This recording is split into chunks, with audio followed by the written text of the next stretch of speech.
Эрхэм үзэгчдийн амгалан галдгая.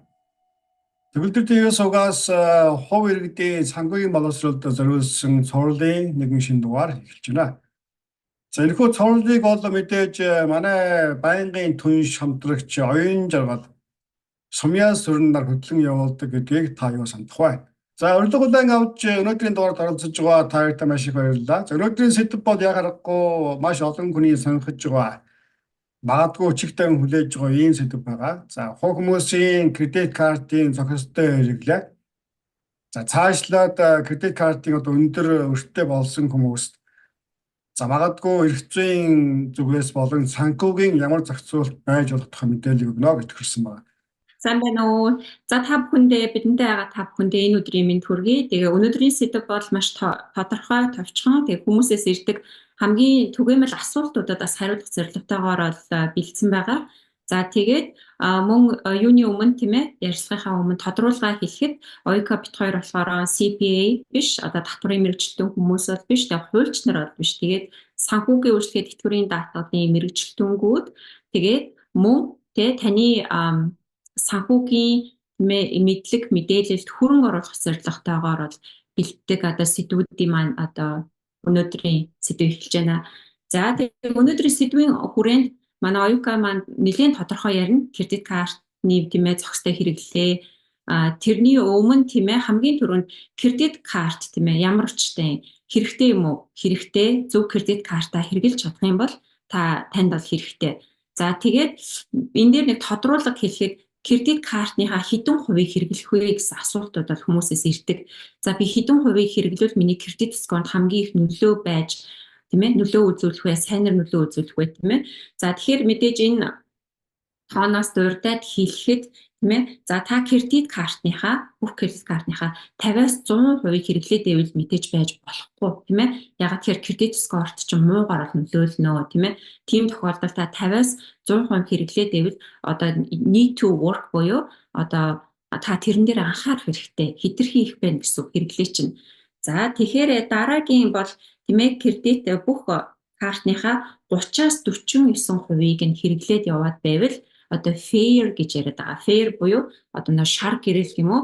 Тэгтээ яг одоо муугаас арай дээр гэсэн үг тийм ээ 30-аас 49%. За тэгээд та кредит картныхаа 10-аас 29%-ийг нь хэрэглээд явбал тийм ээ good буюу одоо ногоон гэрэл тийм ээ. Тэгэхээр 10-аас 29%. За тэгээд бүр ялангуяа тэгээ 0-оос 10% хүртэлхийг та хэрэглүүл тэр бол хамгийн зохистой яг энэ хэрэгцээн дээр чинь тулгуурлаад таны кредит скоронд чинь одоо өсөх тийм ээ оноог чинь өсөх бустер байж болд юм байна. Тэгээд энийг хэлье. Зөв баярлалаа Сүми. Тэгээд тэг өнөөдрийн мэдээллээрээ бас бид нар за эхлээд та бүхэндээ энэ өдрийн мэндийг хүргэе.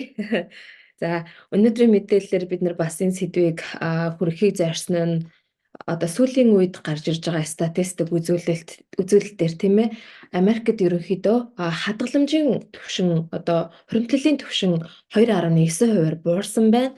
Тэгэнгүүтээ өмнөх оны 23 оны одоо дундаж өрхийн кредит картны хэрэглээний түвшинг үзэхэд 7500-аас одоо 8000-ын хооронд байсан бол одоо бол 24 оны одоо өнөөгийн байдлаар 8200-аас 100000-ын хооронд болж одоо нэмэгдсэн байна гэсэн үг. Тэгэхээр инфляцийн түвшингээс шалтгаалаад тийм ээ хүмүүсийн худалдаа авах чадвар буурч ийн. Дээрээс нь одоо нөгөө өрний хэмжээ айгүй огцом нэмэгдэж эхэлж байна гэсэн үг. Тэгэхээр энэ одоо цаг үед бид яаж ухаантай зөв шийдвэртэй байж одоо зөв санхүүгийн төлөвлөлтөө зохицуулах вэ гэдэг талаар бид нар одоо маш сайн бид гурав ярилцаж мэдээлэлээ бэлтгэлээ. За тэгээд өнөөдөр товч дурдаад өнгөрөө. Тэгээд та дэлгэрэнгүй мэдээллийг бол холбогдоод бас мэдээлэл авч болно. Өөр бас яг санхүүгийн болон яг ингээд өрний одоо төлөвлөлтөн дээр ажилладаг мэргэжлийн байгууллага болон хүмүүсээс байдаг. Тэр хүмүүстэй бас холбогдоод авч ажиллаж болно гэсэн үг. За тэгээд өрний түвшинг одоо кредит картны өрний өсөлтийг одоо өрний хэмжээг ингээ харьцуулаад үзэх юм бол насныхын түвшингээр англиад харах юм бол хамгийн их өндөр өртөө байгаа нь Generation X буюу 65 оноос 1980 онд төрсэн хүмүүс орсон байна. Дараа нь millennials буюу одоо шинэ мянгийнхын тийм ээ бид нэрээ үеийнхэн байна. 1981 оноос 96 онд төрсэн хүмүүс дараа нь ангилагдж байна. За тэгээд baby boomers тэгээд generation Z гэд үеийнхэн ангилагдсан байна. За тэнгууд бүс нутгаар нь ангилаж үзэх юм бол Аляска мужид бол кредит картны өөр хамгийн өндөр байна гэж тогтоогдож байна. Тийм ээ. За тэгэнгүүтээ Iowa мужид хамгийн бага байна гэж одоо гарч ирсэн тийм одоо оноо болон тийм одоо судалгаанууд гарч ирж байна. За тэгээд сонирхолтууднээс энэ бүхнийг одоо тантай хуваалцлаа. За дараагийн миний одоо бидний мэдээлэл бэлтгэж байгаа сэдв нь гэхээр за та өнөөдөр яг сүмгийн хувьд кредит картны зөв хэрэглээний талаар дурдаад өнгөрлөө тийм ээ. За тэгтэл та яг үнэхээр яг энэ мэдээлэлгүйгээс болоод өндөр хэмжээний өрөнд орсон байгаа тохиолдолд яах вэ те? За бас мөн кредит картны үр гэхгүйгээр ямар ч тохиолдолд хүн санхүүгийн одоо хүнд байдалд орж болно тийм ээ. За эрүүл мэндийн байдал ч байдаг юм уу те? Бас ямар нэгэн миний хувьд гэвэл би бас нөгөө скам хийдэг хүмүүсүүдэд ингээд холигтуулаад маш их өндөр хэмжээний өрөнд орсон хүмүүсүүдтэй бас ажиллаж байсан. За тэгэхээр хүн бол ямар нэгэн байдлаар хүнд байдалд ордог. Гэхдээ яг тэр үедээ та яг ямар зөв аргаар яаж гарах вэ гэдгийг нь хамгийн чухал зөв шийдвэрээ гаргах вэ те. Тэгэхээр за өндөр хэмжээний өртөө байлаа тийм үү та өндөр хэмжээний за дундаж кредит картны одоо annual жилийн интерест бол ингээд 21, 24, 25 хүртэл хувь одоо явж байна тийм ээ. Тэгэхээр энэ их хэмжээний өндөр интерестийг одоо та төлөөл яваад минимум буюу хамгийн бага ингээд сарын төлөлтөөрөө хийсээр байх юм бол та ерөөсөө л одоо маш олон жил дараалан ингээд та энэ өрнөөс үнэхээр гарахад бол маш хэцүү болно. Тэгэхээр дараагийн өндөр хэмжээний өртөө байгаа та ямар арга хэмжээнүүдийг хийж болох вэ гэдэг талаар бид нэр бас богино хэмжээний видеогоор хуваалцъя. Тэгээд бас ерөнхийдөө хэлээд явъя. Let's talk about debt stacking. Put simply, it's one method to help systematically eliminate debt. First, make a list of all your loans and revolving debt, as well as their interest rates and monthly minimum payments. Then, set aside the amount of money needed to pay off the monthly minimum payments. You then use any extra money to pay more toward the debt with the highest interest rate until it's paid off. As each debt is paid off, the money used to pay for that debt becomes the extra money applied to the debt with the next highest interest rate. Continue the system until you are debt-free. Let's look at an example. James has 4 credit cards with high interest rates, and he wants to pay them all off. Following is each debt, their interest rate, and required minimum payments. He sets aside $349 to pay the monthly minimum payment and applies any extra money he can to debt 3 because it has the highest interest rate. Once debt 3 is paid off, James adds the $96 minimum payment from debt 3 to the $85 he pays on debt 1, as it is now the highest interest rate debt. He continues this pattern until his final debt is paid off. If you want to get your debt under control, consider debt stacking. За нэгдүгээрт яах вэ гэхээр та бүх одоо санхүүгээ төлөвлөж одоо төсөө гаргана гэсэн үг тийм ээ. Гэр бүлийнхээ орлого болон зарлагын одоо дүнгээ гаргалаа. За хэдий хэмжээний та орлого олж байгаагаа ч ихсаагаад гаргалаа тийм ээ. За тэгээд тэн дундаасаа төсөө гаргаад яг зайлшгүй хэрэгцээтэй заавал төлөгдөх тийм ээ. Одоо наад захын car insurance, retirement тийм ээ. Одоо байшингийн төлбөр одоо энэ бүгдийгээ ч ихсаалаа. За тэгээд тэрний дараа нь яах вэ гэхээр заавал нөгөө яг чухал хэрэгцээтэй биш тийм үү одоо аялал зугаалгын ч юм уу те одоо кампинг ч гэдэг юм уу тийм ээ. За яг энэ болгоны нөгөө зайлшгүй биш одоо хэрэгцээтэй тийм зардлуудыг бас гаргаж ирээд та зайлшгүйгийн төлөвлөөд илүү гарч байгаагаа та хажууд цаанаа цуглуулнаа гэсэн үг. За тэгээс сарын ядгийн $500 мянган хэдэн төгрөг илүү гарч ийн. За тэрийгээ ингээд төсөглөж гаргалаа тийм ээ. За тэр дараагийн бас нэг арга нь илүү цагийн ажлуудыг бас олж хийх ч юм уу те 7 хоногийн одоо илүү нэмэгдэл одоо income resource-ууд юу байж болох вэ тэрийг бас хийхийг зөвлөдөг. За тэгээд түүний дараагаар яах вэ гэхээр та бүх кредитийн өрнүүдийнхээ одоо чагсаалтыг гаргана гэсэн үг. За тийм лендер байгууллагатай хэдэн төгрөгийн өртөө байна. Тэр одоо картн дээр хэдэн төгрөгийн хүүтэй өртөө байна гэдэг чагсаалтаа та бүгдийг гаргалаа. За тэгээд түүнээсээ яах вэ гэхээр хамгийн өндөр хэмжээний одоо интересттэй өндөр хүүтэй өрөөс нь та одоо эхлээд төлж эхэлнэ гэсэн үг. яг нэг нэгээр тийм ээ бүх одоо ерөнхийдөө тийм depth tracker гэдэг одоо юунууд бэлэн маягтууд хүртэл бас байж байдаг. Та тэрийг ашиглаж болно. Эсвэл өөрөө одоо одоо шийд гаргаад хийгээд ажиллаж болно те. Би бас яг энэ дээр маш их мундаг нямбай ажилдаг хүмүүс бас байдгийн байлээ. Миний клиентууд бас дундч байна тийм ээ. За тэгэж ерөнхийдөө та нэг нэгээр нь дараад хамгийн өндөр хүүтээгээс эхлээд за одоо мэдээж өрөөдөгөө дарах гэж үзнэ. За энэ бол эхний арга тийм үү. За хоёр дахь арга нь юу байж болох вэ гэхээр за үнэхээр бас нэг арга нь гэхээр balance transfer card буюу одоо та байгаа тэр мөнгөнд дүнгээ zero interestтэй карт руу шилжүүлэх байгаа гэсэн үг. За жишээ нь таны бод Citi-гийн картны кредит картны өрний хэмжээ нь одоо яаж вэ $15,000 байлаа гэж бодъё. Тэгэнгүүт өөр ямар нэгэн одоо тий санхүү банкны байгууллагаас balance transfer карт нь одоо банк болгоноос шалтгаалаад интерестүүд нь өөрөдөг. Тэгэхээр 10%, үгүй 10 сартай, 12 сартай, 15 сартай ч байж болно. Тэгэхээр яг та тэр хугацаанд тэр $15,000 Citi-гийн өрөө тэр zero interest-тэй өрлөө шилжүүлнэ гэсэн үг. За тэгэхээр яг мэдээж баланс трансфер хийхин тулд та кредиттэй оноос дэжгүй байх хэвээр тийм ээ.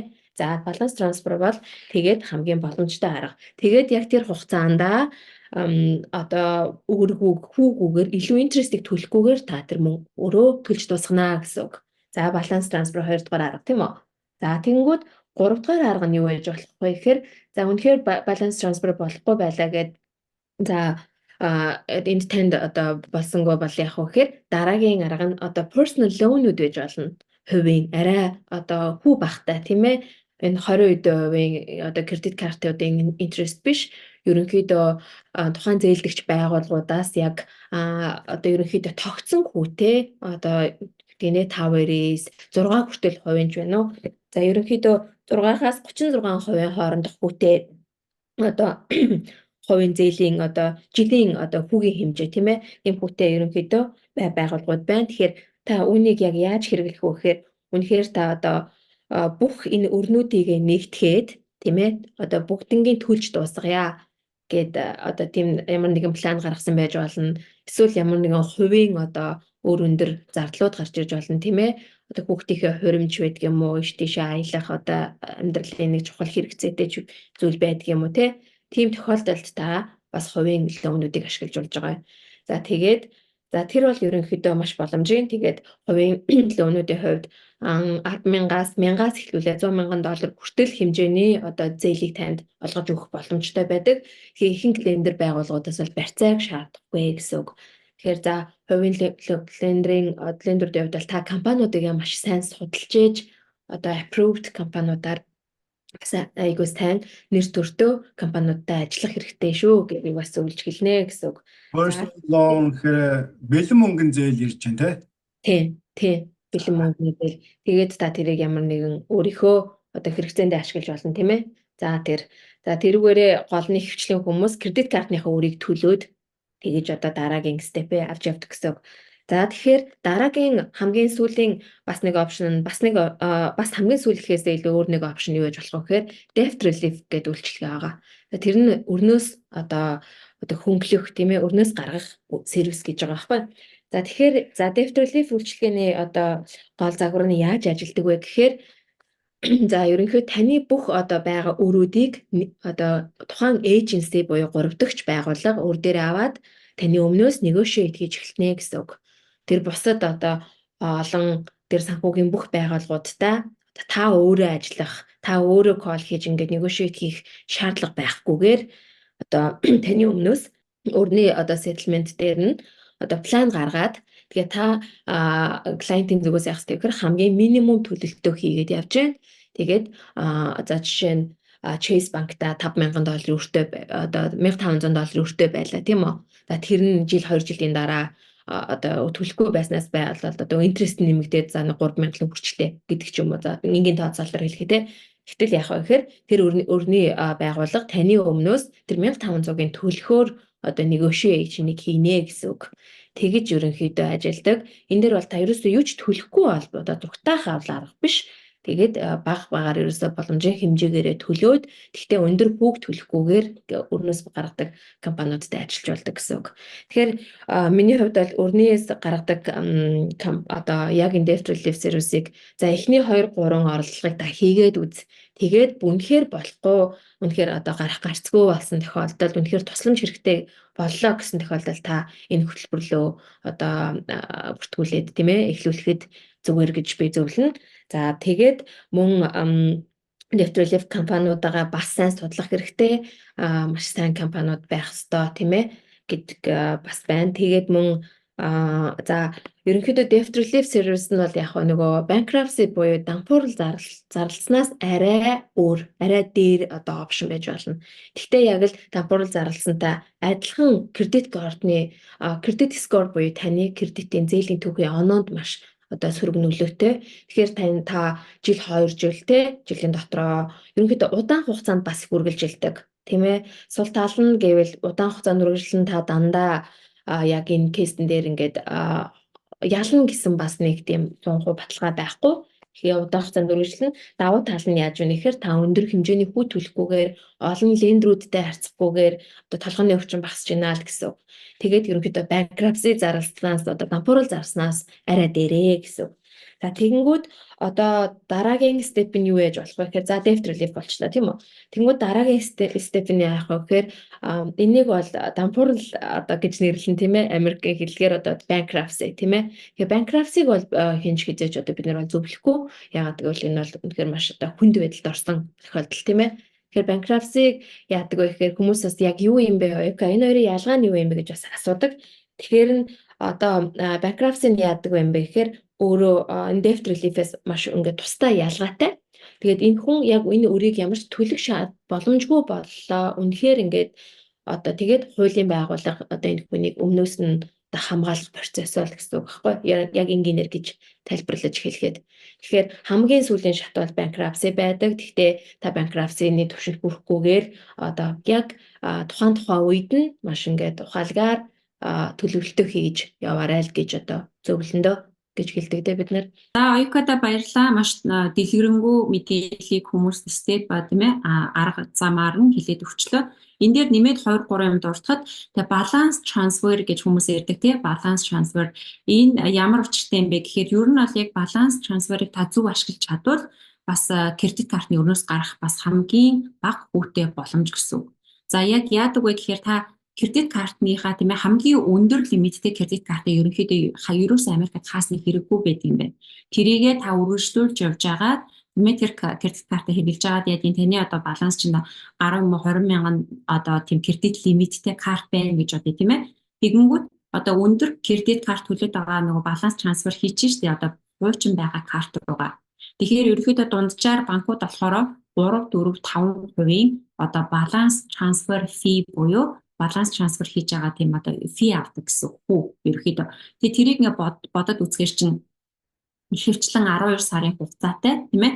Тэгэхээр та 12 сарын хугацаанд одоо 4% хүү төлөөд 4%-аар нэг баланс трансфер хийгээд 10,000-аа нэг хуучин байсан кредит карт руугаа зөөчлөе гэсэн үг байхгүй юу. За тэгэхээр одоо нэг хүү төлөхгүйгээр тийм ээ 12 сарын турш одоо тэр байгаа яд $10,000 ч юм уу $5,000 маш хурдан төлөөд дуусчих. За хэрвээ та төлж дуусахгүй тийм ээ. За $10,000 тэнд баланс трансфер хийцэн. Гэтэл би ингээд бүтэн жил 12 сарын турш 5,000-ын төлчлөө үлдсэн 5,000-ыг яах вэ гэвэл та дахиад өөр нэг кредит карт чинь дахиад баланс нөгөө хамгийн гол нь тэр кредит карт чинь балансгүй байх хэрэгтэй. Одоо ямар ч нөгөө нэг одоо зеро баланстай тэгээд ийм одоо онгорхоо хоосон гэсэн үг байхгүй. Гэхдээ кредит лимиттэй. Тэнгүү та тэр карт руу дахиад зөөчнө гэсэн. Дахиад 4-5% хүтээ. За тэгээд тэрийгээ дахиад нэг жил төлөөд үлдэгдэл нь буцаагаад ингээд нөгөө тэгэхээр та ингээд кредит лимит тийм ээ өндөртэй кредит картуудад хаалгахгүйгээр хадгалжээ. Ягаад тэгэхээр тэрэнд чинь баланс трансфер гэсэн опшн байдаг учраас та кредит картнуудаа яг 1 2 3 жилийн турш ингээд зөөгөөд яг нэг тэгээд та маш бага хувийн хүүтэйгээр кредитүүдээ төлж дуусгадаг бас агууд байдаг шүү. Тэгээд магадгүй ойлгомжтой хэлсэн байж магадгүй. Гэхдээ ерөөхдөө санаа бол тийм ээ өндөр кредиттэй картуудаа бити Ягаад тэгэхээр баланс трансфер гэдэг одоо боломжийг нь хэрэглээд одоо өрөө наашин чашин зөөж байгаа одоо өрнөөсөө хурдан гарч бас боломж байна гэсэн. За хэд хэдэн карттай хүмүүс шинэ карт нэмж нээх юм уу? Карта хаахад одоо кредитийн түүх оноонд хэрхэн эерэг болон сөрөг нөлөө үзүүлэх вэ? Тэгэхээр кредит хаахад бас кредит оноо ундаг тий 1-2 кредит. Яагаад тэгэхээр таны нөгөө үндсэн тэр кредит лимит чинь одоо тэр картыг хаачингууд тэр лимит тэр буурч байгаа байхгүй. Тэгэхээр кредит оноо бас муугар нөлөөлнө. Болон тэгээд кредит карт нээгүүд таны кредитийн чинь нөгөө лимит бас нэмэгдчихэж байгаа шүү дээ. Одоо энд $10,000 лимиттэй өөр карт нээчингүүд. Тэгэхээр кредит оноо чинь бас 1-2 хувиар бас өснө. Тэгээд тэрийг маш их хэрэглээд ирэнгүүт буурна. Бас кредитийн нас гэж байгаа шүү дээ, тий. Кредитийн насыг тооцох ерөнхий зарчим бол үндсэндээ тухайн хүний нийт кредитийн одоо ашигласан хугацааг тухайн хүнд байгаа нийт кредит картын тоонд хувааж гаргадаг ийм одоо зүйлийг кредит эйж гэж байгаа. Тэгэхээр хэрвээ та одоо магадгүй одоо 2 карттай 20 жил ашигласан гэж үзэх юм бол одоо дундаж кредит нас 10 настай хана шүү дээ. Гэтэл та шинэ карт нээнгүүд тухайн 20 жилийг 3-т хуваачиж байгаа. Тэгэхээр тухайн хүний одоо кредит нас нь одоо харьцсан го залуу болчихж байгаа учраас энэ нь явандаа ер нь бага зэргээр кредит оноонд бас нөлөөлдөг гэсэн ийм бас яриа байдаг. Энэ хэр ортой байна. Яг зөв тий. Тэгэхээр одоо яг нөгөө онооч яг 1-2-оор луунана л да. Гэхдээ гол нь тэр кредит картаа зөв хэрэглээд яг зөв зохицуулаад явангууд урт хугацаанд таны кредит скорч өсөж явчихна гэсэн. Тэгээ шинэ кредит карт нийлээ онооч 1-2-оор буурна. Тэгээд өнөөдөр яг тэр ашиг бенефит нь харагдахгүй боловч явцын дундаа кредит нөгөө лимит гэдэг юм чи өсөж байгаа учраас кредит оноод чинь сайнаар мэдээлнэ гэсэн. Тэгэхээр одоо та яг одоо моргижийн зээл авах гэж байгаа ч юм уу тийм тохиолдолд кредит карт нийлгээд ах шаардлагагүй нийлэх хэрэггүй ерөөсөө. Яагаад тэгэхээр кредит скор чинь одоо доош нь тавьна гэсэн. Тэгэхээр яг одоо таны амьдрал яг юу болох гэж байна тийм ээ? Тэрнээсээ хамаарат кредитээ бас ойлгоод зөв зохицуулах. Тэр нь олж бол. Тэгээ хүмүүсийн бас нэг ирдэг асуудал байгаад байгаа. Монголчууд яг монгол хүмүүс маань бол ингээд кредитний картны өөртөө би энэ өөрийг ингээд 10 жил хайчи 10 жил хайчингууд би ямар ч төлбөрээр 10 жил хайчингууд миний нэр дээрээс амтд болдгоо гэдэг ташуу тэр бол бодлоо мэдээлэл.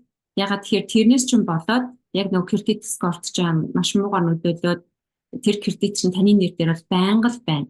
За ягаад хүмүүс тийм буруу ойлголттой яваад идэг гэж шалтгаан нь болохоор одоо нөгөө интернетээс өмнө те .com-аас өмнө одоо бүр дээр үед одоогоос 20 жилийн өмнө тийм ээ интернет гэж байгаагүй. Яг тэр үед бол магадгүй 10 жил болцсон кредит карт нэрнээс нь алга болдог байсан тохиолдол байж магадгүй. Одоо бол интернет хөгжсөн үед бол тийм юм бол ерөөсөө байхгүй шүү. Тэр бол short collection руу явуулна. Тиймээ collection-д очсон бол тухайн хүний кредит түүхэн дээр тухайн хүнийг амьд байх хугацаанд нь баян бичигдэж байдаг. За кредит оноонд хамгийн сөргөөр нөлөөлдөг мэдээллүүдийн нэг бол яг collection тийм ээ. За кредит картын өртөө хүмүүсийн хувьд төлбөрөө ер нь ямар хугацаанд хийж ивэл зөвтэй гэдэг юм бэ? Стейтмент гаргахаас өмнө хийвэл дээр байдаг юм уу? Тийм бас тодорхой бас хугацаа заасан зөвлөмж байдаг. За тэгэхээр одоо сар болгоныхоо балансыг яг сар болгонд нь төлөх ёстой. Ягаад тэгэхээр тэр төлөхгүй тэр баланс өмнөх сарын баланс чинь дараагийн сар руугаа оронгууд яг одоо тэндээс чинь хүү бодогдоод та хүү төлөөд хийж байгаа шүү дээ. Тийм болохоор одоо яг дараагийн сард орохоос өмнө одоо бүх баланс чинь 1500 ч юм уу 1000 байвал pay off бүгдийг нь. Тэгээд одоо тэгэхээр ерөөсө баланс carry on буюу балансыг дараагийн сард өргөжлүүлж явахгүй. Та хэрвээ тэгжиж чадах юм бол одоо банкнд кредит картны компанид бүх төлхүүгээр бол кредит картаа ашиглаж явна. Тэгээд мэдээж кредит картаа зөв ашиглах зөндөө одоо боломжууд байгаа шүү дээ. Нөгөө point цэгдүүлдэг ч юм уу эсвэл зарим картуудаар та одоо cash авдаг ч юм уу жилийцээр тийм ээ. Тэгээ point-ороо эсвэл ийшээ нисдэг ч юм уу. Тэгэхээр нөгөө тэр ашгийг нь та одоо боломжийг нь та өөртөө зөвөр ашиглахын тулд ерөнхийдөө бол ингээс ихэд ерөөсөө сар болгон бүх кредит балансаа төлөөд. Тэгээд одоо бүх бенефитээ хэрэглээд явна гэсэн үг шүү дээ тийм. За гомжтой та байгууллагын зүгээс одоо кредит картын өндөр өртөө хүмүүст зориулсан ямар үйлчилгээ байна? За би Zoom-ийн саяны одоо balance transfer дээр аягүй сайн мэдээлэл өглөө баярлалаа Zoom. Тэгээд бас үнэхээр одоо нэг өндөр хүүтэй зээлдвэл одоо ингэж бас нэг арга байдаг нь клиент өөрөө тэр кредитийн байгууллагатай бас харьцдаг өөрөө ингээд request явуулаад тэг хүсэлт явуулаад бас ажиллах боломжтой бас байдаг юм байна. Заавал 3 дахь одоо этгээд хүмүүсийг оруулж ирхгүйгээр те. За тэгээд хүүгээ бууруулах план төлөвлөгөө гаргуулах одоо хүсэлт өгч боломжтой. Тэгээ үнэхээр энэ хүн болохгүй те баланс трансфер дээр байж болохгүй ахын бол өрнөөс гаргадаг сервис үйлчилгээ байж болно те. Тэгээд яг өндөр төгөлдрийнхээ асуусан дээр нэмээд ингээд хэлэхэд дараа нь за өөр дотроосоо нөгөө ямар өрүүд вэ гэдэг нь бас шалтгааллах гэдэг нь те. Өөр дотроо сайн өөр болон муу өөр гэж хоёр байгаа юм тийм үү. Тэгэхээр сайн өөр нь юу вэ гэхээр мэдээж таны бизнестэй гаргаж байгаа хөрөнгө оруулалт яаж болж байна те. Одоо моргежийн зээл те боловсролын зээлч байдаг юм уу. За энэ болгонд сайн өрөөд ээж болно. За муу өөр гэх нь яаж ийнэ гэхээр чинь танд эргээд value өгөхгүйгээр те танд эргээд үржигдэхгүйгээр одоо өндөр хүүтэй машины зээл ч юм уу өндөр хүүтэй кредитийн өрнүүд гэл одоо яг энэ болгон бүгдээрээ муу өрөнд тооцогдож байгаа юм те. Тэгэхээр бидний одоо зүгээс яах вэ гэхээр за энэ өрнөөс гаргаж байгаа байгууллагууд тийм ээ өрнөөс гаргахад тусалж байгаа энэ байгууллагууд нь ямар өрнүүд дээр илүү анхаарлаа хандуулах вэ гэхээр яг энэ муу өрүүд буюу өндөр хүүтэй зээл тийм ээ одоо бусад одоо нөгөө энэ машины зээл одоо энэ баталгаатай өрнүүдээс бусад зээлүүд дээр л ажиллана гэсэн. Машины зээл, гэр одоо моргежийн зээл тийм ээ энэ болгонууд дээрээс бусад зээл дээр ажиллана. Тэгээд хамгийн минимум өрний хэмжээ 10,000-аас дээшгээ байх хэрэгтэй гэдгийг. За тэгээд яг үүн дээрээс дахиад нэг зүйлийг нэмээ хэлэхэд хүмүүсээс асуудаг яаж энэ компаниудыг нь яаж сонгох вэ? Би энийг одоо энэ компаниудыг ямар баталгаатай гэдгийг яаж мэдэх вэ гэж айгүйх асуудаг юм. Тэгэхээр ерөнхийдөө сүүлд 2024 оны одоо хамгийн одоо статистикээс харсан мэдээллээс айгүй нэлээд хідэн одоо компаниудын боломжтой одоо сайн компаниудын нөгөө үйлчилгээ сервисүүдээс нь англигадад гарч ирсэн байна. Тэгэхээр юун дээр юу байна гэхээр National Debt Relief компани байна. За тэгээд CuraDebt буюу одоо татварын өртөө хүмүүсүүдэд туслах байгууллага гэдэг тэр компани байж байна. Тэгээд бас мөн Nevera Debt Solutions гэдэг компани байж байна. Мөн Freedom Debt Relief гэдэг компани байна. За Freedom Debt Relief энэ компаниудаас ерөнхийдөө бид нэр хамтарч ажилладаг компаниуд их байна. Тэгээ Money Management International гэдэг компани байна. Pacific Debt Relief гэдэг одоо маш олон төрлийн компаниуд байна. Тэрэн дундаас энэ болгоно зарим нэг нь ерөөсөө яг зарим нэг сервисүүд нь арай өөр гэсэн үг. Тэгээд энэ дундаасаа бүгдээрээ нөгөө яг энэ өрний одоо өрнөөс гарах одоо системтэйгээр зөвлөгөө өгдөг консалтинг үйлчилгээнүүд нь бас байж идэг гэсэн үг. За тэгээд яг энэ дундаас нь бидний хувьд яаж ажиллах вэ гэхээр яг зуучилж одоо тэр тухайн эйженситэй л зуучилж ажилладаг гэсэн үг. Яг татварын тусгаал өөр байна. Дээрээс нь юуны одоо кредит картны болон бусад лоонны байгууллагуудтай ажиллана гэсэн үг. За маш баярлалаа. Үнэтэй мэдээллүүдийг өглөө. За мэдээж одоо кредит картаа хариуцлагатай одоо ашиглаж байгаа эдгээр хүмүүсийн хувьд асуудал бага байх нь боломжтой тийм ээ. Гэтэл нөгөө төгөр бас одоо маш өндөр одоо үлдээлттэй болцсон, өртөө болцсон. За ингээд өрөөс гарах одоо хойдор хайж байгаа хүмүүсийн хувьд магадгүй саяын дээр ярьсан өрнөөс гаргадаг үйлчилгээ сонирхож магадгүй. За эдгээр компаниудыг хэрхэн яаж сонгох вэ? Ямар компани нь одоо илүү найдвартай гэдэг юм уу? Энэ талаар зөвлөгөө өгөөч. За компаниудын хувьд бол та яг энэ компаниудыг сонгохдоо эхлээд одоо мэдээж энэ таны өмнөөс negotiation хийгээд сервис үзүүлэх компани бол бас тодорхой хэмжээний мөнгөн зардал кост авч байгаа тий. За тэр кост нь яадаг вэ гэхээр ерөнхийдөө тэр тухайн таны өрний хэмжээнээс 15-аас 20% нь бүрдүүлдэг байх юм байна. За тэгэхээр та мэдээж тэр одоо хөлслийн хураамжийг бас та бодож шалгах хэрэгтэй. Мөн тэр компани одоо reputation буюу нэр хүндийг нь бас шалгаж явах хэрэгтэй байна. Тэгэхээр нэр хүндийг нь яаж шалгах вэ гэхээр та одоо юу гэх юм бэ? AFCC буюу одоо Америкийн одоо зээлийн зохицуулалтын одоо шударга зээлийн зохицуулалтын зөвлөл гэдэг байгууллага байна. Бас тэнгуүтээ IAPDA буюу одоо олон улсын одоо өөрийн тохиролцооны одоо шүүгчдийн холбоо гэдэг монголоор орчуулбал тийм ээ. Гэт ерөнхийдөө яг энэ санхүүгийн бүх байгууллагуудаар магадлан итгэмжлэгдсэн өвний одоо зориултын мэрэгжлийн компаниудтай ажиллах юм байна. Тэгэхээр яг уу яг сайн компаниуд гэд хайгаад үзэхээр мэдээж бол бас яг уу та тухайн юугаар судалгаагаа хийвэл гарч ирж ирнэ тийм ээ. Би зөв ойлгосноо буруу ойлгосноо. Та хоёрт танай компанид хандхаар бол эдгээр хүмүүсийг өөр тим компаниудтай холбож гэнэ гэсэн зөв. Тий, ерөөсөө Магадгүй сонголт хийж чадахгүй хэцүү санагдж байгаа бол та хоёртой холбогдоод зөвлөгөө авах боломж юм тийм ээ. тий.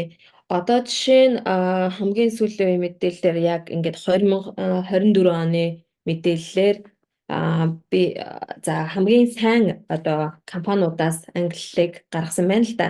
Тэгээд энэ компаниудын ангиллуудыг нь бас яаж гаргаж ийн гэхээр нөгөө яг үйлчлэгээ үзүүлж байгаа ангиллууд нь байна. Тэгээд тухайн нөгөө хэрэглэгчдийн сэтгэл ханамж гэдгээр нь бас үнэлээд байгаа гэсэн үг. Тэгэхээр за энэ дээр баг нэг 10-аад компани байгаа байхгүй юу? За жишээнд үнээс яаж юм гэхээр энэ дундаас одоо бидний зурчилж ажиллаж байгаа компаниуд нь 2 компаниуд л энэ дунд явж байгаа байхгүй юу? Татварын өртөө хүмүүс болон personal одоо хувийн өртөө хүмүүсүүд гэсэн үг. Тэгэхээр яг тэрийг бол яг тухайн компани яг тэр хүн татварын өртөө байна уу эсвэл хувийн personal дүнтэй байна уу гэж харж байгаа л бид нэр холбож өгч дунд нь ажилладаг да. Тэгээд яг тухайн зарим тохиолдолд нөгөө хэлний бэрхшээл байх юм бол бас тайлбарыг нь хэлж өгнө. Юу мэдэх ёстойг нь бас хэлж өгнө. За өнөөдрийн сэдв ерөнхийдөө ингээд өндөрлж байна. За өндөрлөхөөс өмнө шинээр ирсэн хүмүүст зөвлөгөө бас хэрэгтэй байж магадгүй. Ер нь салбарын дунджаар нэг хүн одоо хэдийн орчим карттай байвал одоо эрүүл санхүүгийн хариуцлагатай гэж одоо тооцох бай. Шинээр ирсэн хүмүүс магадгүй бас анхааруулж хэлэх зөвлөгөө байна. За дунджаар ерөнхийдөө бол нөгөө 3-4 кредит карт байхад ерөнхийдөө эхний удаа хамгийн дээдлэн шүү дээ 3-4 кредит карттай байхад болно. Тэрнээс олон байвал тэр кредит картын хав байж болно болохгүй биш. Гэхдээ тэр болгоны чинь нөгөө нэг одоо payment нь яаж вэ? Бүгдийг нь нөгөө нэг одоо track хийгээд явахад жоох асуудалтай заримаас нөгөө одоо төлбөрөө мартна тийм ээ. Тэр чинь төлбөрөө төлөх одоо мартах одоо тэр late payment гэдэг чинь кредит ононд чинь хамгийн бас томоор нөлөөлсөн юм байдаг байхгүй юу? Тэгэхээр нэг хамгийн дээдлээ 3-4 карт хавьна гэсэн. Зөв тийм. Зөвхөн өөртөө хэрэгцээтэй ашигтай ийм л одоо карт түүнээс одоо илүү олон тооны одоо янз бүрийн одоо сурталчилгаа шуудангаар зөндөө ирдэг шүү дээ тийм. Ийм карт нийлгэрээ хэдэн хувийн хөнгөлөлттэй 0 одоо 0 хүйттэй гэдэг.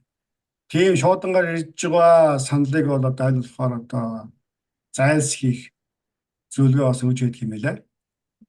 Үүнээс нэмээд хэлэхэд одоо яг дөнгөж шинээр ирсэн хүмүүсүүдэд яг их тохиолддог юм нь дэлгүүр ороод ингээ худалдаа авалт хийж ахаар одоо кашир дээрээс нэг санал болгодог штэ.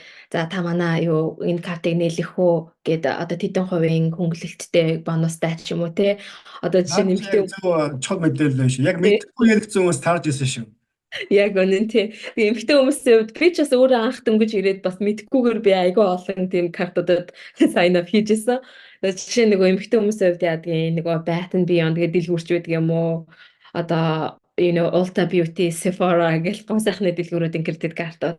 За тэнгуүтэ хувийн одоо дэлгүүрийн кредит картууд ингээл наад захын дэлгүүр нөгөө хувцсны дэлгүүр Cap Forever 21 H&M гэх ерөөсөө дэлгүүр болгоны кредит картуудыг яг тэр хүмүүс яаж юм гэхээр нөгөө бас хэлний бэрхшээл байсан байгаа юм. Тэгээд яг кредит карт гэж мэдхгүйгээр авчдаг, эхлүүлээд тэгчээд авчаад худалдаа авалтаа хийчээ дараа нь тэрийг төлтийг мартцсан байдаг.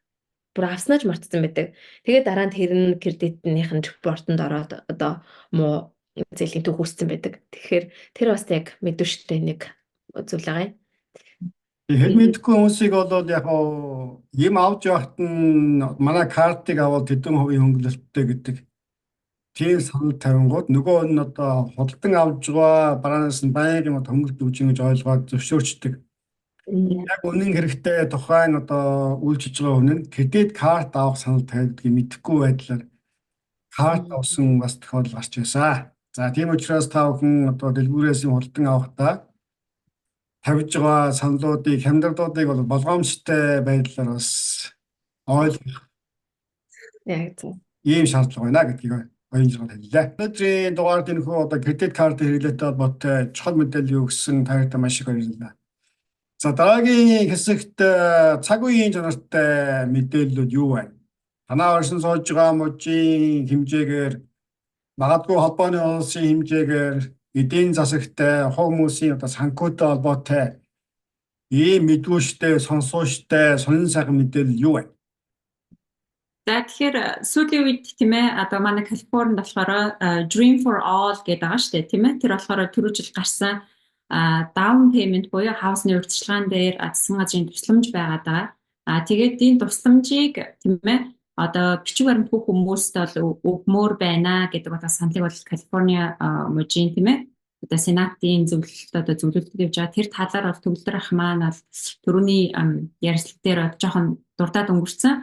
Тэр асуудал стил одоо шийдэгдээгүй байгаа. Тэгэхээр хүмүүсийн асуулт болохоор энэ ямар хүчтэй програм бэ гэхээр ерөөсөө тэр урьдчилгаа төлбөрөө тийм ээ засгийн газрын бор зээлж аваад одоо 20% тийм ээ 20% юм уу 150 мянга хүртэлх тийм ээ тэр мөнгийг бол зээлж аваад тэгээд бол хаусанд бол анх тийм ээ хаусанд бол qualified болоод одоо mortgage-ийн зээл авах боломжтой тэр тусламжийн хөтөлбөр байгаад байгаа. Гэхдээ тэр төлбөрийг болохоор хүмүүс ингэж асуудаа. Энийг буцааж төлөх юм уу тийм ээ? Тэрийг төлөх юм уу гэхээр мэдээж бол төлнө. Тэгээд хизээ төлөх вэ гэхээр хаусаа буцаагаад зарж байгаа тохиолдолд эсвэл хаусаа refinance хийж байгаа тохиолдолд одоо тэр нөгөө 20% equity-г авнаа тийм ээ. Тэгэхээр тусламж боловч хизээ буцаагаад бол төлөх байгаа шүү. Тэгээд одоо энэ програм нь болохоор одоо сая тийм ээ 2024 оны 4 сард аппликейшн бол нэгдээд 27 оны дотор одоо дууссан тийм ээ. Тэгэхээр одоо 17,8 мянган хүмүүс одоо энэ програмд яваад аппликейшн өгснөөс 1000 ойролцоогоор 1700-аад хүнийг одоо лотерейны журмаар бас авдсан байгаа. Тэгэхээр лотероогоор шүү манайхан тийм ээ. Тэгээд дээр нь яг энэ нарийн мэдээллийг болохоор одоо мэдээж loan officer-уудтай бас яг сайн ярих хэрэгтэй. Ягаад тэр оюутнууд болж юм бол loan officer биш. Зөвхөн яг цаг үеийн мэдээ одоо хүмүүсээс асууж байгаа асуултанд жоохон хариу өгөх зорилгоор бид энэ мэдээллийг өгч гэн гэсэн. Тэгээд за иймэрхүү цаг үеийн мэдээ байна. Тэгэхээр энэ жилийн санхүүгийн жилийн одоо лимит нь болцсон гэсэн үг тийм ээ. Тий, аппликейшн нь тий 27 хоногт ерөөсөө 4 сард нэгдээл тэгээд ерөөсөө 27 хоногт дотор аппликейшн дуусаад тэгээ энэ жил бол одоо ингээд дууссан гэсэн үг тийм.